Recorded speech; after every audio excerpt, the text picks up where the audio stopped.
Hello guys එනවද යන්න මාත් එක්ක සුවිගේ රවුමක්. හලෝ ළමයි ඔන්න ඉතින් උදේම යන්න හදන්නේ. ඉස්සෙල්ලම කියන්න ඕනි ලෑස්ති වෙන එකේ වීඩියෝ එකක් ගන්න ඕනේ නැහැ. මොකද මම ඒ තරම් ඉක්මනට ලෑස්ති වුණා. කොහොම හරි අන්තිමට බස් එකට දුවගෙන ආවා. හැබැයි බස් එක ගිහිල්ලා තිබ්බේ.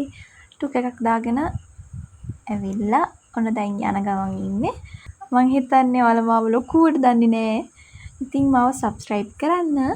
ඔන්න අපේ දෙහිවලට ආවා. අපි ඉතින් ඇතුළට යන්න කලින් ඔන්න අච්චාරු හැමතැනම තිබුණා විකුණන්න එක එක ඒවා වෙරළු අන්නාසී ලොවි ඔහොම මනම් කොහොම හරි අපි කලින් දවසකුත් ඔතනින් අච්චාරු ගත්තා. ඒක රහවුන්නේ නැහැ. ඒක නිසා මං ඇන්ටි මට කාලා බලන්න ඕනි කියලා. කොහොමද ඒක රහවුනේත් නැහැ. කෑවා හැබැයි ඒක අපි ගත්තේ නැහැ. ඊට පස්සේ අපි එතනින් ආවා. මං හිතන්නේ ඕපන් වෙන්නේ 9ට. අපි යනකොට 9:00 9:45 විතර ඇති. පොඩි කාලේ ආවට පස්සේ ඔය අපි අද තමයි ආයේ මේ සූ එකට ආවේ. දන්නේ නැහැ ඉතින් ඒ කාලේ දැකපු ඒවයි දැන් ඒවයි කොහොමද කියලා අපි ඇතුළට ගිහින් බලමු. ටිකට් එක 295ක් වගේ වුණේ කෙනෙක්ට. කොහොමද ටිකට් එකත් අරගෙන ඒක එතනින් චෙක් කරලා තමයි ඒක මාක් කරලා ඇතුළට යවන්නේ. මෙතන මට තේරෙන විදිහට එක අඩුපාඩුවක් තමයි අපේ බෑග් තියලා යන තැනක් නෑ. අපි ඒව අරන් යන්න ඕනි. කොහොම හරි ඔන්න ආරම්භය සනිටුහන් කරන්නයි යන්නේ. මම හිතන්නේ අපි යනකොටම හිටියේ සීබ්‍රා. ඔය ඉන්නේ. ලස්සනයි යාලා. අපි අර චූටි කාලේ දැක්කට පස්සේ ඉතින් ඔය අද තමයි ආයේ දැක්කේ. යාළුවගේ ඇඟේ අර තියෙන කළු සුදු ඉරේ මාර ලස්සනයි. මම හිතන්නේ එතන දෙන්නයි හිටියේ. කපල් එකක් වෙන්නේ නැති. දන්නේ නැහැ ඉතින් අහන්න බෑනේ. කොහොමද යාළුවා චුට්ටක් යාළුවා දිහත් බලන් ඉඳලා ලස්සනයි. එයාලත් එක්ක චුට්ටක් වෙලා ඉඳලා අපි ඉස්සරහට යන්න පටන් ගත්තා. ඉතින් ඔයාලට කියන්න ඕනි දිගටම vlogs අරන් එනවා. ඉතින් මාත් එක්කම එකතු වෙලා ඉන්න. එක එක වර්ගයක් කියලා නෑ. ඩේ ලයිෆ් එක, යුනිවර්සිටි ලයිෆ් එක, ඊට පස්සේ ට්‍රැවලින් ඔය හැමදේම තියෙයි. මං හිතන්නේ ඉස්සරහට දිගටම යුනිවර්සිටි vlog නම් අනිවාර්යෙන් වැටේ. ඉතින් ඔයාලා කැම්පස් එක බලාගෙන ඉන්න අය නම් එක්සෑම් එකට පාඩම් කරන විදිහ දන්නේ නැත්නම් එකතු වෙලා ඉන්න. ඒව ගැන ඉගෙන ගන්න පුළුවන්. හරි. ඔන්න අපි දැන් ඉස්සරහට ගියා. අපි ඉස්සෙල්ලම ගියේ මින් මැදුරට. මම හිතන්නේ එතනින් තමයි පටන් ගන්න තිබුණේ. එයාලා අංක ගහලා තියෙනවා. අංක 1 2 3 අපි ඒ පිළිවෙලට ගියාම අපිට ඔක්කොම බලන්න පුළුවන්. කොහොම හරි ওই වටපිටාවේ නම් මාළු හිටියේ නෑ මං හිතන්නේ. නෑ. හදන ගමන් තිබුණේ. ওই පොකුණේ හිටියා. එයාලගේ නම් නම් දන්නේ නැහැ. හැබැයි එයාලා ටිකක් ලොකුයි. නමක් ගහලා තිබුණෙත් නැහැ. ඊට පස්සේ අපි අර චුට්ටක් බලලා ෆොටෝස් ටිකකුත් එතන ඉඳන් ගහගෙන ඇතුළට යන්න තමයි ලෑස්ති වුණේ. ඉතින් තව දෙයක් කියන්න ඕනි. දැන් ඔයාලගේ කැම්පස් පොත එහෙම ඇවිල්ලා තියෙන්නේ. ඉතින් කැම්පස් එකට එන්න බලාපොරොත්තු වෙන ඉන්න ළමයි ඉන්නවා නම් දැන් ඉතින් හැමතැනම දාගෙන කැම්පස් පොතේ කොහෙද මම යන කැම්පස් එක මොකද්ද මගේ ඉස්සරට එකට ගැලපෙන කැම්පස් එක හොයනවා ඇති. ඉතින් අපි ඉස්සරහට බලමු. ඒව ගැන මම වීඩියෝ අරන් එන්නම්. හරි. ඔන්න මාළුව ටික චුට්ට බලාගෙන ගියා. හැබැයි මේ ඒව බැලුවා කියලත් මේ නම් බැලුවා. ඉතින් අපිට එහෙම මතක නැහැනේ. වෙන මෙයා චුට්ටක් ලස්සනයි. එයා මේ මන්නයක් වගේ. මං හිතුවා එයා මන්නයා කියලා. නෑ ඒක මන්නයා නෙමෙයි මොකක් හරි වෙන නමක් තිබුණේ. ඊට පස්සේ අපි ඉස්සරහට ගියා. තව ලස්සන මාළු හිටියා. මම හිතන්නේ මම දැකපු දෙයක් සතුවත්ත පුරාම සීබ්‍රාගේ වගේ කළු සුදු ඉරි තියෙන සත්තු සෑහෙන හිටියා. සර්පයොත් හිටියා. ඊට පස්සේ මාළුවොත් හිටියා. තව කටුස්සු වර්ගත් හිටියා. ඒ වගේ අර සුදු කළු එක්ක ගියපු සත්තු ගොඩක් හිටියා. ඉතින් අපි ඔහම ඉස්සරහට ගියා. ගොඩක් මේ වීඩියෝ කරන්න සහ බලන්න විදියක් තිබුණේ නැහැ. සෙනග හිටියා. මොකද මේ දවස් තුන නිවාඩු දවස් තුනක් නිසා ගොඩක් අය ඇවිල්ලා හිටියා. ඉතින් ඔහොම චුට්ට බලාගෙන අපි ඉස්සරහට ගියා. මම හිතන්නේ අපි පොඩි කාලෙද්දී නම් ඊට වඩා කට්ටිය හිටියා. මං කියන්නේ මීට වඩා සත්තු හිටියා. දැන් සත්තුවත් චුට්ටක් මේ සත්තුන් අඩු වෙලා සහ ලස්සනත් නැති වෙලා. ඉස්සර අපි යනකොට තිබුණ ලස්සන පිරිසිදුකම දැන් නැහැ. සත්තුත් ඒ වගේමයි. සත්තුත් හරි අඩුයි. අනිත් එක තමයි දැන් ඔය ගොඩක් වෙලාවට මේ සත්තු ටික කුරුල්ල වර්ග එහෙම සාමාන්‍යයෙන් උඩ නිදැල්ලා ඉන්නවානේ. එතකොට ඔයාලා කැප් එකක් හරි අරන් එන්න. මොකද මේ එයාලා ඒ තරම් විශ්වාසයි. අපි නම් කැප් එක දාගෙන ගියේ. ඒක නිසා හොඳයි. මොකද මේ අපි දැක්ක සමහර අයට එහෙම ප්‍රශ්න තිබුණා. මේ කුඩයක් හරි කැප් එකක් හරි තිබ්බ නැත්නම් ඉතින් හරි අමාරුයි. කොහොම හරි මාළු ටික බලන අපිට යන්න කියන අපි දැනන් හිටියේ නෑ යන්න ඕනේ කොහොමද කියලා. හැබැයි ඔය හැමතැනම අංක ගහලා තිබුණා. අංක 1 බලලා එළියට යනකොට එතනින් එහා ගහලා තියෙනවා 2 යන්න ඕනේ කොහෙටද කියලා ඊතලෙකින්. හරි. ඔය ඉන්නේ පැස්බරා. මම හිතන්නේ මම චූටි කාලේ යනකොට එයාලා නිකන් පාරේ ඇවිද හිටියා. හැබැයි මේ පාර එයාලා කූඩුවට දාලා එයාලට එළියට එන්න දීලා තිබුණ නැහැ. ඊට පස්සේ අපි ගියා කැසෝවරි. එයාගේ නම කැසෝවරි. හැබැයි එයා හරි අමුතු සතෙක්. මේ අපි සූ එකේ ඇවිදිනකොට තැන් දෙක තුනකම එයාලා හිටියා. මේ මං ඔය මේ එයාලට හායි හායි කියනකොට මට මිනිස්සු hina වෙනවා. මිනිස්සු ඉතින් hina වුණත් අපි අපේ ආතලගේ ඉන්න බෑ. කැම්පස් එකේ නිවාඩුවක් අහුවන ගමන් අපි කරන්නේ කොහේ හරි ඇවිදින්න යන්නේ එක. ඔයත් කැම්පස් එන්න බලන් ඉන්න කෙනෙක් නම් පල්ලෙන් කමෙන්ට් එකක් දාගෙන යන්න හරිද? ඔය තියෙන්නේ කුරුළු පාරාදීසේ. මං හිතන්නේ මං ඕක ගැන වැඩි උනන්දුවෙන් බැලුවේ නෑ. මොකද ඔය කුරුල්ල සාමාන්‍යයෙන් අපි ටීවී වල දකින්න නිසා. අර රියෝ කියලා හැම මූවි එකක් තියෙන අන්න ඒකේ ඉන්න කුරුල්ල තමයි ඔතන හිටියේ. ඔය පේන්නේ යන තැන ඔය සතහන මට හැමතැනම හම්බුණා.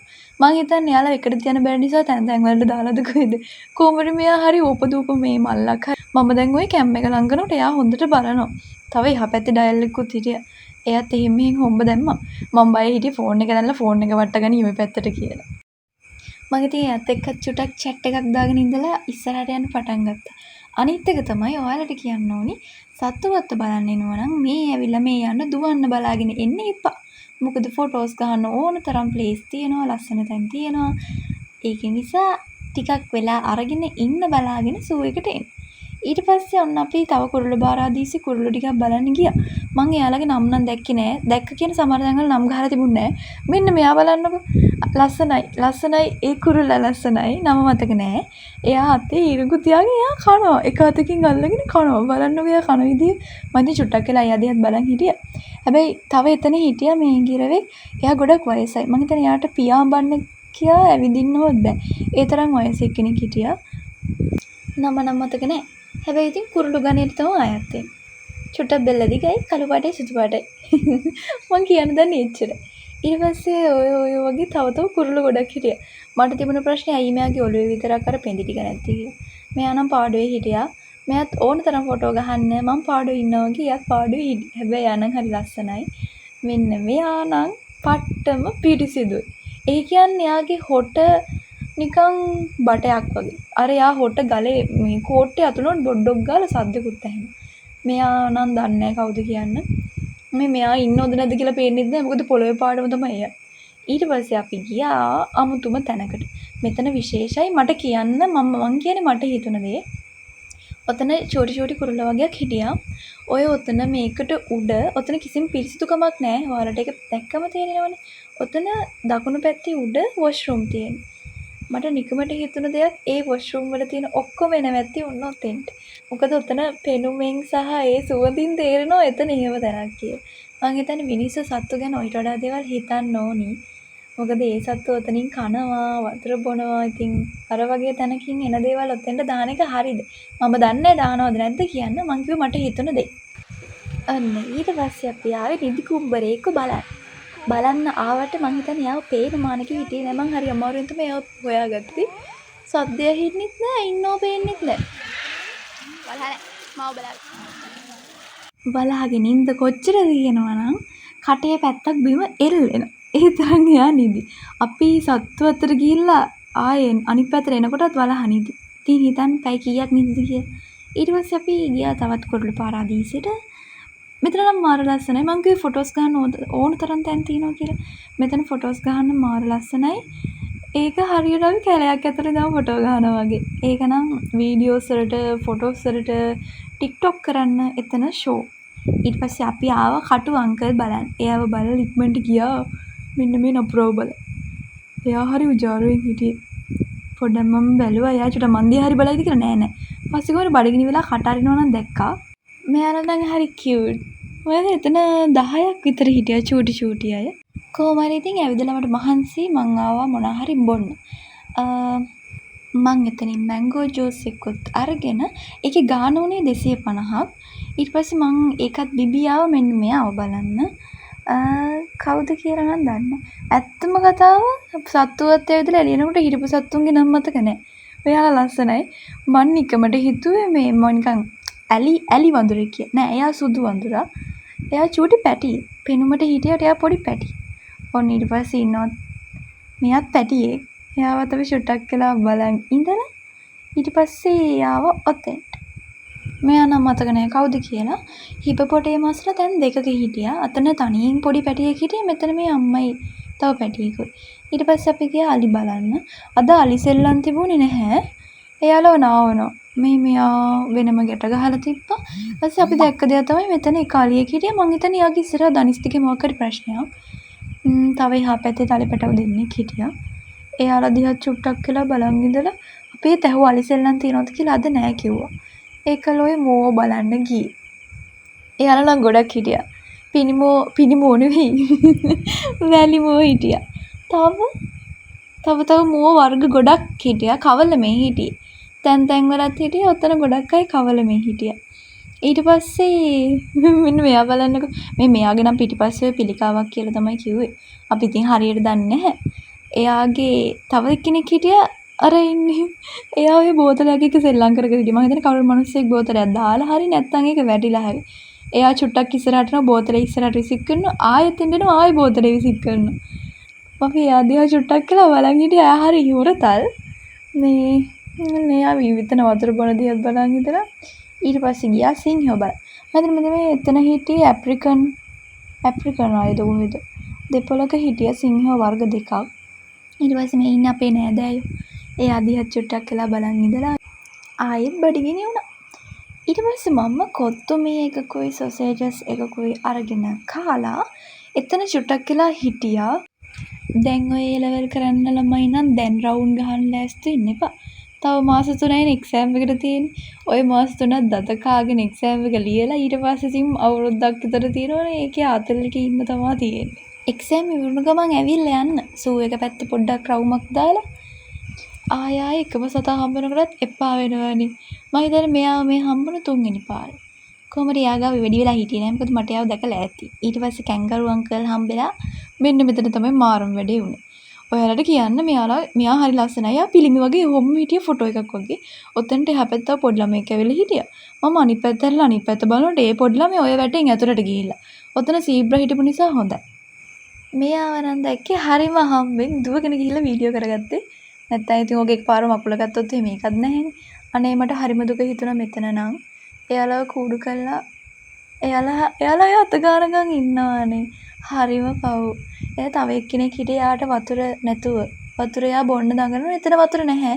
ඊට පස්සේ මං වතුර බෝතලේ තිබුණේම වතුර ටික දුන්නා. අපිට කියලා තියෙනවා සතුන්ට කන්න දෙන්න එපා කියලා. ඒ උනට ඉතින් යා වතුර තිබහෙන් හිටියේ. මේ ඩබල නම් කොයි වෙලෙත් ඇන ගන්න ගමන්මයි හිටියේ. මං හිතන්නේ එදෙන්න මං හරි තරහක් තිබුණද කොහෙද. ඊට පස්සේ ගියේ මං අකමැතිම තැනට. හැබැයි ඉතින් ගියා. ලස්සනයි හිටියා. හැබැයි යාලා මට නම් අප්පිරිය. කිඹුලෝ හිටියා, ඉබ්බෝ හිටියා. ඔය ඉන්නේ කිඹුලෝ දෙන්නේ. එතන එක වර්ගයක්. මොකද්ද හැල කිඹුලද? ඔව් හැල කිඹුලෝ දෙන්නෙක් ඔය හිටියේ. ඊට පස්සේ තව ඉස්සරහට යනකොට හිටියා ඉබ්බෝ. ඔයගේ එකල තව තැනක ලොකු කිඹුලෙක්ගේ ඇඟ උඩ ඉබ්බ ගොඩක්. මම චූටි කාලේ යනකොටත් එයා හිටියා. තාම එයා ඉන්නවා. සමහර විට මේ කිඹුලා දැන් සෑහෙන වයස ඇති. මෙයාලා ගැන නම් කතා කරන්න ඕනේ නැහැ. කකුල් නැහැ. ඉතින් බඩ ගන්න එක විතරයි. එක එක පාට හිටියා. එක එක සයිස් හිටියා. ඔන්න සාරාංශය ගත්තොත් සර්පය ගැන. මේ පාර එක්සෑම් ලියන්න බලන් ඉන්න අයට කියන්න දෙයක් තියෙනවා. ඔයාලට මාස 3කින් එක්සෑම් ගොඩ ගන්න ප්ලෑන් එකක් ඕනේද? දවසට කොච්චරලා පාඩම් කරන්න ඕනේද? දැන් පාඩම් කර ඉඳලා හරියනවද? පාස් පේපර් එහෙම කරලා එක්සෑම් එක ගොඩ දාගන්න පුළුවන්ද? ඔයාලට ඔය වගේ ප්‍රශ්න ගොඩක් ඇති නේද? මම ඊළඟ වීඩියෝ එකකින් අරන් එන්නම් එක්සෑම් එක මාස 3න් ගොඩ දාගන්නේ කොහොමද කියලා. හරි. ඔය ඔතන හිටියේ චූටි කිඹුලේ. මං හිතන්නේ යාව හොරතලයට ඇති කරන්නත් පුළුවන්. ඇත්තම කතාව එයා ගෙම්බෙක් වගේ. ගෙම්බ තරන්න පුරිය හැබැයි එයාගේ පෙනුම නිකන් ගෙම්බෙක් වගේ. එයා දරුණු නැතුව ඇති කියලා මම හිතුවා. දන්නේ නැහැ ඉතින් කිඹුලා කියන්නේ කිඹුලටනේ. ඔන්න පටන් ගත්තා. කකුල් නැති සත්තු ගොඩාක් දිගට හිටියා. මෙයාලා සෑහෙන ලොකුයි යන්නේ. සමහර අය ගැන අම්මෝ නාගිනි ප්‍රේම දඩේම වගේ හැමතැනම බලන්නකො ලස්සනයි යාලා. අනේ එයා නිකන් බොරු සතෙක් වගේ. ඒ උනට එයා ඇත්තටම කහපාටයි. මං හිතන්නේ පොළඟෙක් හරි පිඹුරෙක් හරි මේ මෙතන දෙන්නෙක් ඉන්නවා එකෙක් වගේ පෙනුනට. ඔය සතා වතුරේ. මේ හිටියේ ඇනකොන්ඩා. ගයිස් නිදහසේ ඉන්න වෙලාවක් දවසක් අපිට කලින් තීරණය කරන්න බෑ. හිතුනොත් ඒ වෙලට ඒක කරන්න. ඉතින් මම ඔය සෝ එකට ආවේ මට එතන හිතුණා මට අද දවස් 3ක් නිවාඩු කැම්පස් එකේ. ඉතින් මට එන්න ඕන කියලා හිතුණා මම ආවා. මම තනියම ඇවිද්දා, මම තනියම කෑවා, මම තනියම බස් එකේ ගියා, මම අලුත් දේවල් හොයාගත්තා. ඉතින් මං ඔයාලටත් කියන්නේ ජීවිතේ විඳින්න පරක්කු වෙන්න එපා. සූ එකට ආව කියලා ජීවිතේ විඳින්න බෑ. මං දන්නවා ඒක. මං කියන්නේ ඉතින් ඔයාලට නිදහසේ ඉන්න අවස්ථාවක් හම්බෙනවා නම් ඒ අවස්ථාවෙන් උපරිම ප්‍රයෝජන ගන්න. එහෙනම් ගයිස් ඊළඟ වීඩියෝ එකෙන් යුනිවර්සිටි ලයිෆ් එකයි මගේ අලුත්ම බෝඩි මයි කොහොමද කියලා බලමුද? එකතු වෙලා ඉන්න මාත් එක්කම. බයි බයි.